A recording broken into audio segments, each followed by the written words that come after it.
Hey everyone, I'm Daniela, and I bet you didn't know you could make cookies with sweetened condensed milk. Let me show you how. To your bowl, add 450 grams, 2 cups of soft butter. You can use salted or unsalted for this recipe, it doesn't matter.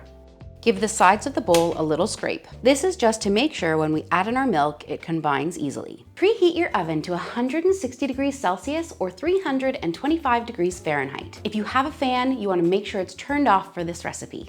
Slowly start to stream in 1 can, 14 ounces, 400 grams of sweetened condensed milk. I'm going to scrape my container to make sure I get all of that delicious milky goodness. And if you want to stretch your baking budget even further, why not try making your own sweetened condensed milk? I've linked my recipe down below. You can even make this with chocolate sweetened condensed milk. I've linked that below as well.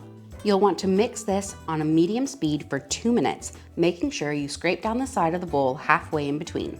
If you'd like to add in a little bit of extra flavor in the form of extract, now's the time to do it. But don't add more than a teaspoon as it can change the consistency of the dough. For the dry ingredients, we're adding 480 grams, 4 cups of flour, 2 tablespoons, 24 grams of baking powder, and half a teaspoon, about 2 grams of salt. If you've used salted butter, you can omit the salt. Now mix that until it's fully combined. Now's the perfect time to add in any mix-ins. If you want chocolate chips or a little bit of peppermint candy canes, you can add those in, but no more than 1 cup. I'm securing my parchment down with a little bit of the dough, so I just put a tiny little bit on all 4 corners of my baking sheet and just press it down, and that way when I scoop the cookie onto it, the parchment doesn't lift. Using a 2 tablespoon cookie scoop, I'm going to scoop my cookies onto the tray. You want to leave a bit of a gap between each of your cookies. I can tell you they already smell amazing. These need to bake for 12 minutes until the bottoms just start to go a little bit golden.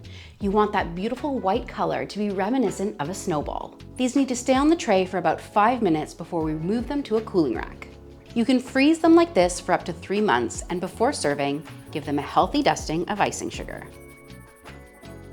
This recipe makes about 4 dozen cookies, but you can cut it in half. I just hate using half a can of sweetened condensed milk. These cookies end up light and airy and are perfect with a cup of tea or coffee. If you're looking for more sweet treats and baked goods, check out my cookie playlist. If you found this useful, hit the like button down below, and I'll see you next week.